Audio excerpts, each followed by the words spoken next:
Hi, everyone. Hoping that you all are doing very well. This is Dr. Tracy McCarthy, psychologist, attorney, and educator. And we're going to be having a very brief discussion about what's going on right now in the world. And by the world, what we are talking about is the entire planet. What's going on the entire planet, not just for humanity, but for the entire ecosystem. And so that's what's understood when we are having this discussion. And so what we're going to be talking about is the snakes in your grass, the snakes in everyone's grass at this point in time.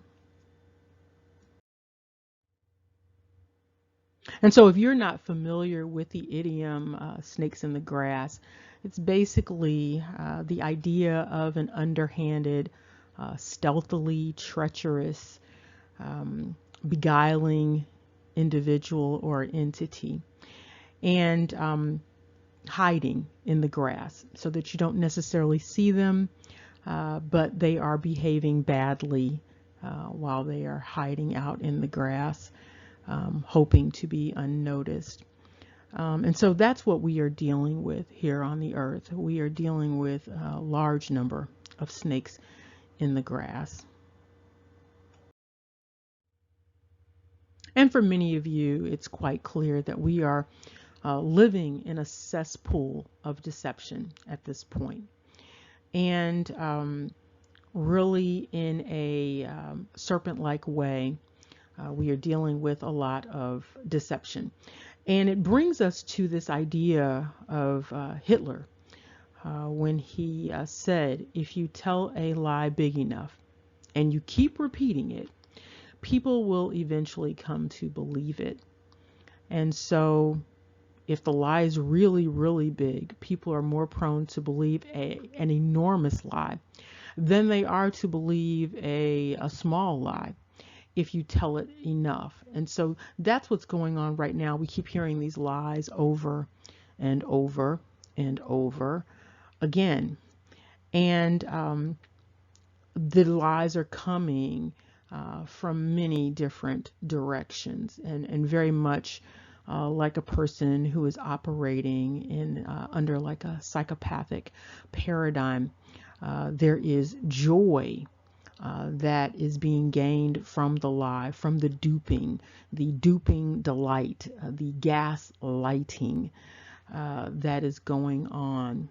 And so when gaslighting is going on, you basically have lies and all sorts of deceptions that then cause people to question their reality, their hold on reality, or how they are perceiving things. And they are supposed to exchange what they know to be the truth for the lie that the little snake is telling. And so one is expected to have something else falling on their head while being told it's raining. And so that's what we are dealing with right now. And so I want you to keep that in mind as we go forward with this discussion that is biblical in nature. And so I want to bring your attention to this passage. It's Matthew 18:7. And it is woe unto the world because of offenses, for it must needs be that offenses come. But woe to that man by whom the offense cometh. Let's look at that in another translation. We have woe to the world because of the things that cause people to stumble. Such things must come, but again, woe to the person through whom they come. You have another translation that uses the word sorrow and temptation, and then sorrow awaiting the person who causes the temptation. And so that's where we're going to jump off at right there. We are dealing with a situation of wrongs and offenses in the world. And there will always be offenses. There will always be problems. However, we're dealing with a situation where you've got intentional harms taking place. It's like a parent who may be neglectful versus a parent who is actively abusive. And so we're just going to quickly talk about this stumbling block dynamic that was mentioned, these offenses. And when you're looking at the translations of this, you have a translation that looks like snare or a trap or devices or wiles or strategies. And that's what we are dealing with here. So we are dealing with entities that are consider themselves to be slick. There's a phrase, slick, sly, and wicked. They tend to be slick, sly, and wicked, and sitting around planning these moral, spiritual, physical snares for people on the planet. And so that's what we are dealing with right now. And here you see some additional information about this idea of a stumbling block or a snare, a trap, a trick, a temptation, a snare, something to ensnare people, something to trick people, something to dupe people. And some people are not happy unless this is what they are doing. Unless they are tricking people, they cannot be happy. Unless other people are unhappy, they cannot be happy. Their happiness depends upon other people being unhappy. And so that is what is ultimately going on. If others are not suffering, then there are some people, some entities on the planet, in this world, who cannot be satisfied. And they tend to be unrelenting in this being dissatisfied until other people are unsatisfied themselves. The problem is that this is an insatiable desire. This is an insatiable dynamic. It never ends. And here you see some additional discussions about this idea of a stumbling block, something that causes people to err. Again, a trap stick, cause for error, a cause for stumbling, a cause for falling. And so that's what's really going on. And if we leave Strong's and we go into Merriam-Webster, you see a little bit more nuanced definition of this dynamic. Something that is deceptively attractive. And so what is happening for many people is they are being led into these snares, these trick bags, based upon something being deceptively attractive, meaning it's presented as something that is desirable.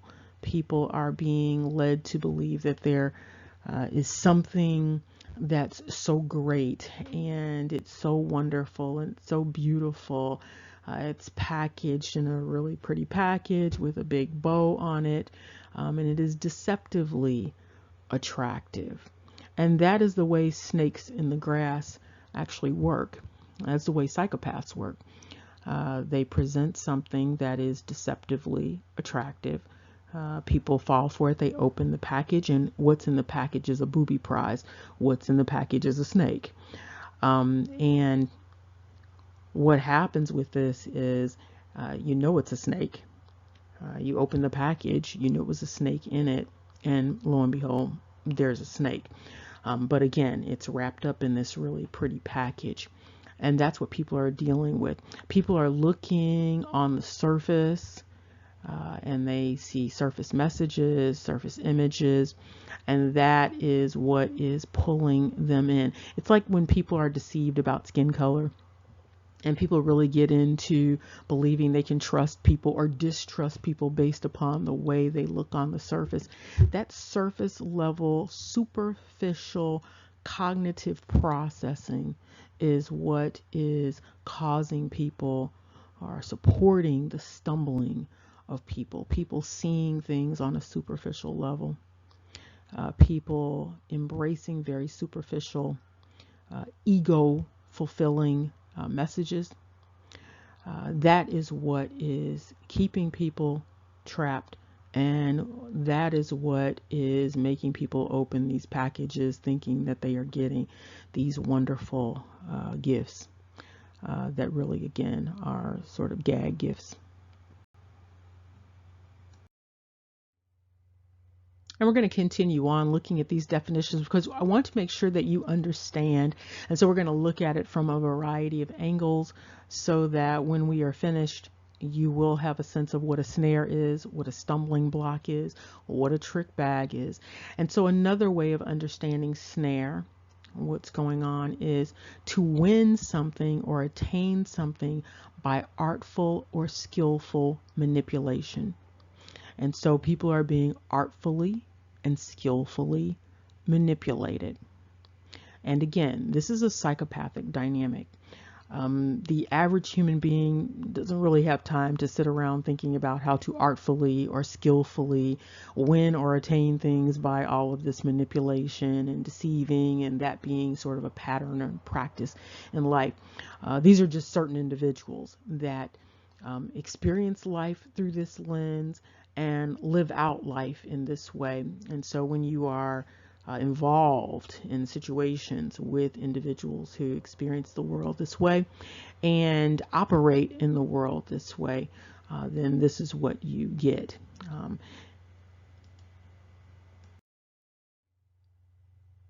And continuing on, you see that this idea related to woe to the world because of offenses, woe to the world because of these stumbling blocks, but woe to the person through whom these dynamics come. Woe to the entrapper.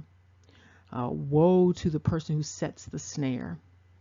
Woe to the person who is involved in the ambush. Woe to the person who is entangling people in this mess that they are entangling people in.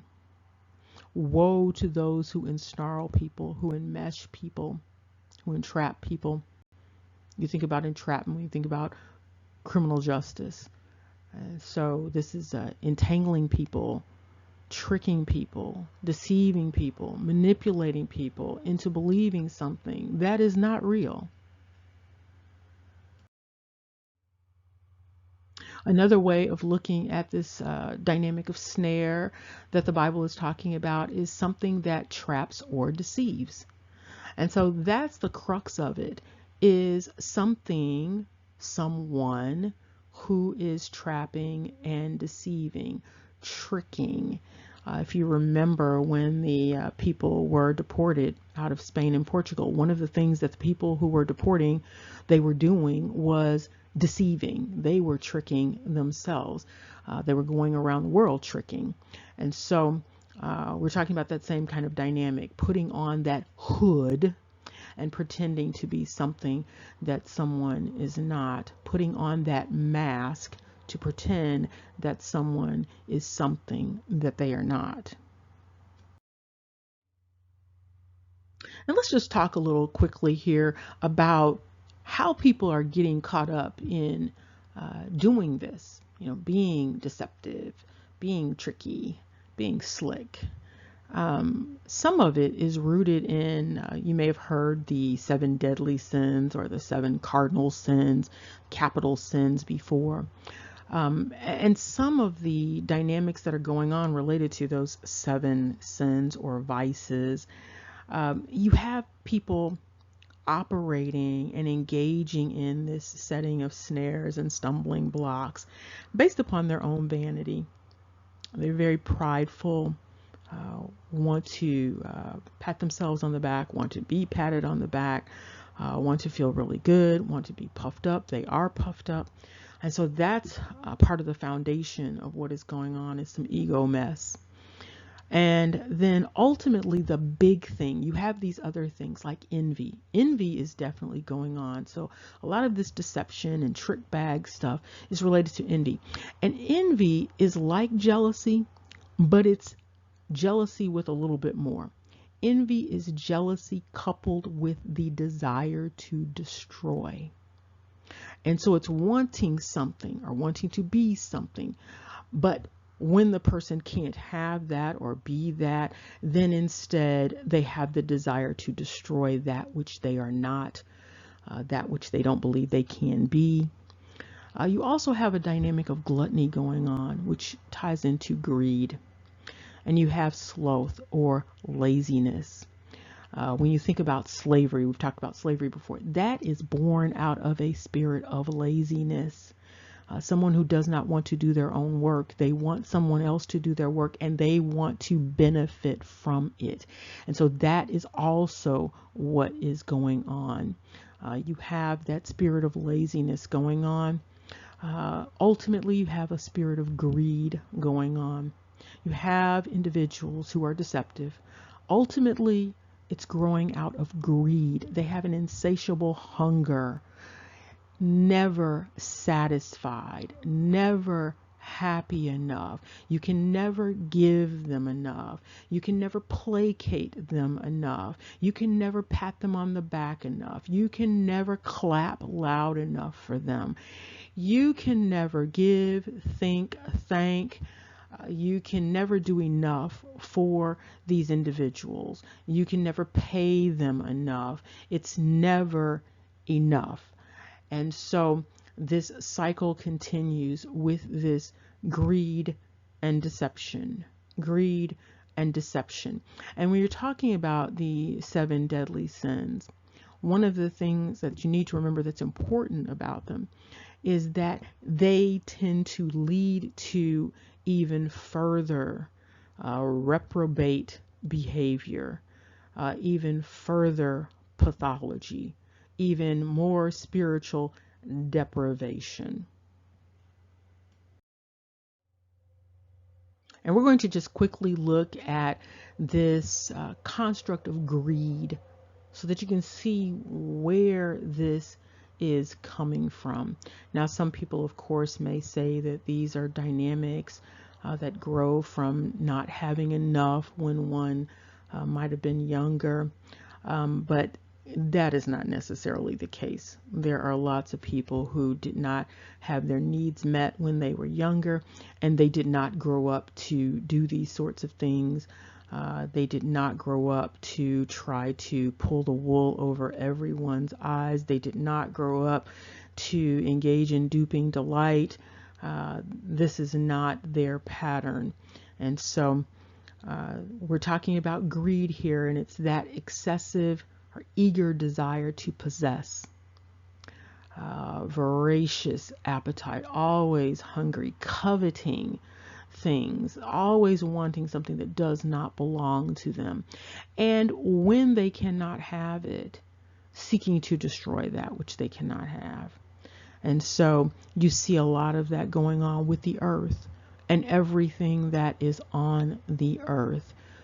Some people are just not satisfied and have taken everything from the earth and still not happy. They still need more. They still want to rewrite the social contract that is written in a way that gives them all of the benefit and every other entity all of the liability.